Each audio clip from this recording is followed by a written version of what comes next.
राजा भगीरथ सूर्यवंश के महान और धर्मपरायण राजा थे।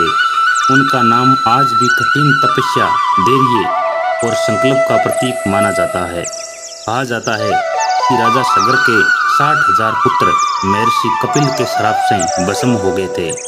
उनकी आत्माओं की मुक्ति तभी संभव थी जब स्वर्ग में बहने वाली मां गंगा पृथ्वी पर आकर उनके अस्थि अवशेषों को स्पर्श करें। राजा भगीरथ ने अपने पूर्वजों की मुक्ति के लिए वर्षों तक कठोर तपस्या की। उनकी तपस्या से प्रसन्न होकर मां गंगा पृथ्वी पर आने के लिए तैयार हो गई, लेकिन गंगा का वेग इतना प्रचंड था कि उससे पृथ्वी का विनाश हो सकता था।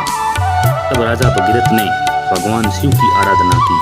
भगवान शिव ने प्रसन्न होकर गंगा को अपनी जटाओं में धारण किया और धीरे धीरे पृथ्वी पर प्रवाहित किया। इसके बाद मां गंगा राजा भगीरथ के पीछे पीछे चलती हुई उस स्थान तक पहुंची जहां उनके पूर्वजों की राख थी। गंगा के पवित्र जल के स्पर्श से उनके पूर्वजों को मोक्ष प्राप्त हुआ। इसी कारण गंगा को भागीरथी भी कहा जाता है। इस कथा से मिलने वाली सीख, निस्वार्थ कर्म का फल अवश्य मिलता है। दृढ़ संकल्प और धैर्य से असंभव कार्य भी संभव हो जाता है।